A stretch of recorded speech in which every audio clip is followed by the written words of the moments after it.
Well, the power's back on. That was super random. Couldn't have been timed any more perfectly, or imperfectly, I guess, depending on the way you want to look at it. But anyways, my name's Tyler Edwards. I'm a filmmaker based out of Charleston, South Carolina. And in this video today, we're going to talk about this guy right here. Well, technically that guy. This is the Mavo P5 5.5 inch monitor by Desview. They did reach out to me and they did send this to me free of charge, but they didn't pay me or anything like that. They just wanted to know if I wanted to review it. And I did want to review it. I said yes because there are a couple reasons why I actually would recommend this monitor. So that's what this video is about. This is kind of my overview, kind of review of this monitor. This isn't a full tech specs review. If you want to look at the tech specs, I'll leave them right here. You can pause the video and all that, but I'm going to kind of go ahead and move forward beyond the tech specs and just kind of make a quick video on my thoughts about the monitor. So first thing I want to talk about is the price, and this is one of the major reasons why I decided to review this monitor, because when I review products, it's something that I'm either genuinely interested in, I think it's a cool product, or it's something that I would consider recommending to my audience for use on their own equipment. And the price point here at the time of recording this, I think it's $129 on Amazon US. And that's one of the reasons why I decided that I thought this would be a great monitor to review and recommend to my audience, purely based on the price. This is a very budget-friendly monitor. It doesn't have all the bells and whistles as some of the more expensive monitors like an Atomos or a Small HD or something like that. But for the price point and combined with depending on what camera you use, it is a great option just for those that are budget-minded. So for $129, what do you actually get in the box? You get the monitor, obviously. You get a sunshade, which is really handy to have. You get the L bracket, which makes it really easy to switch the angles if you get in low angle shots or anything like that. You get two HDMI cables. I think one is a mini and one is a micro HDMI cable, I believe. And then obviously you get the user manual, and then there was a microfiber cloth in the package as well. So yeah, you get quite a bit for $129. Okay, moving on to build quality of the monitor. This is kind of one of the areas where the price point really starts to show. And it's kind of a cheaply built monitor. At least it feels really cheap in the hands compared to my Small HD 501 or the Atomos Ninja 5. You can definitely tell that the build quality is just not up to par. But again, you're not paying an arm and a leg for a monitor. You're paying $129, so that's to be expected. So a couple examples: the on-off switch is kind of soft and really it doesn't feel very tactile. The scroll wheel, which is also kind of how you get to the menu, it gets stuck every now and again, which is kind of random. I mean, other than that, it's very lightweight, which is good, but it is very plasticky feeling. So I mean, not that I recommend dropping any piece of equipment that you have, but if you drop this monitor, I would expect that it probably wouldn't fare too well at the fall.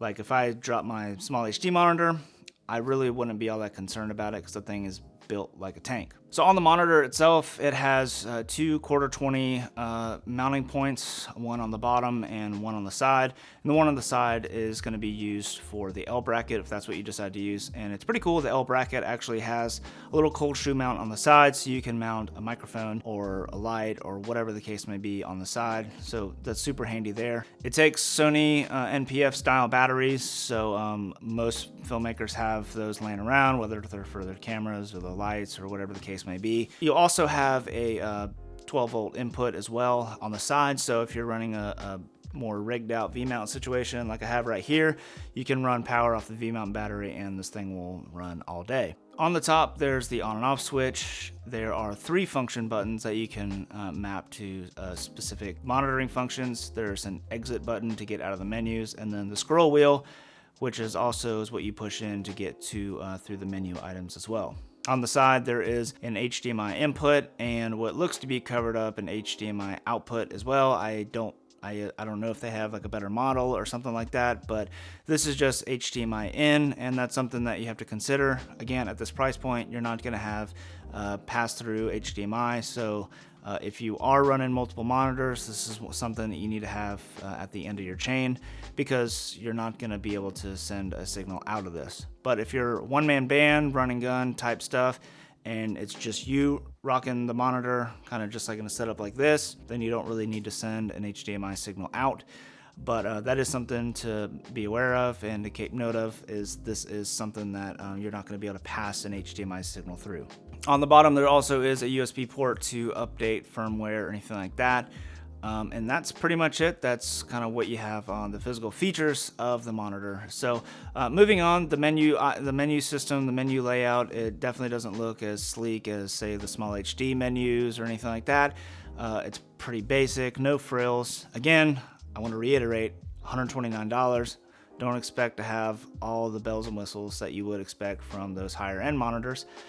Again, at the core, this is a monitor, and it does a great job at that. The screen itself is very sharp. It's a 5.5 inch full HD monitor, and yeah, I have no complaints about it. It's really sharp. It's very reflective, so out in bright sunlight, it's just as reflecty as the Pocket 4K monitor, but you get that sun hood on there, so that should be able to help kind of negate how shiny it is. And if you put a screen protector or something like that on it, you probably could get away from that glare as well. So moving on to the actual monitoring tools that are built in, it has kind of what you'd expect. It has false color, which is, in my opinion, the best way of judging exposure. It has a histogram, you have focus peaking, all that good stuff, and I'll list all that stuff here. Does not have a waveform, so if you rely on a waveform for exposure, I would probably look elsewhere. This doesn't actually have a waveform on it. Maybe it could be something for a future update, but as it ships right now, at the time of recording this, there is no waveform on it. But because there are other options like false color, I see no point in having a waveform, because in my opinion, I think false color is, to me personally, I much prefer it over using a waveform.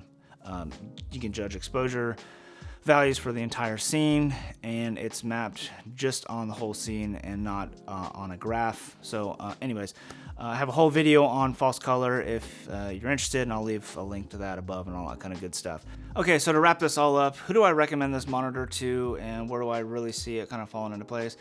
I rarely see this monitor and would recommend this monitor to anyone that's really budget minded, that needs a monitor that's big enough. 5 inch is a great monitor for handheld stuff, but that doesn't have a ton of money or a lot of budget to spend on a more expensive monitor, especially with regards to like on the Pocket 4K. It's a great pairing, a great budget monitor pairing for the Pocket 4K, especially because you can send a lot of the stuff like false color. Even though it's built into the monitor, you can send false color over HDMI, same with focus peaking.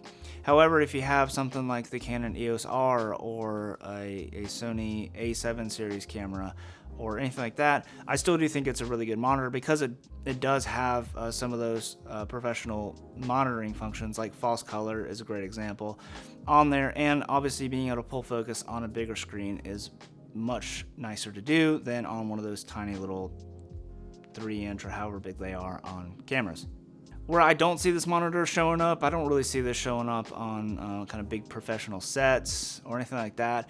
I think when you get into that level, that market for monitors are pretty saturated with some really high quality products, and I really don't see this monitor showing up on those sets very often, just because it doesn't have many of the professional features that you would expect on a professional set, like having SDI or pass-through HDMI or cross-conversion HDMI and SDI on the monitor, stuff like that. And I think there are plenty of products out there that kind of fill that market really well. Where I think this fits in the market really well is for those that are really budget minded, and a lot of my audience are budget minded, and that's why I really wanted to kind of talk about this monitor and recommend this monitor to anybody that's budget minded. Again, I would actually personally use this, and I plan on using it on different shoots, just depending on the situation, and it's good to have a budget option for when the job calls for it. So anyways, guys, I hope you found that helpful, useful, or anything like that. If you did, definitely hit that thumbs up button. If you have this monitor or if you're interested in it, leave a comment below. I'd love to hear your thoughts and experience with it. And yeah, other than that, if you don't have anything to say about the monitor, and you still want to leave a comment, go ahead and tell me in the comments below. If there's one place in the world that you want to visit, where would that be and why? Anyways, guys, that's all I have for this video. I hope that you enjoyed it. And as always, I hope to see you in the next video. Peace.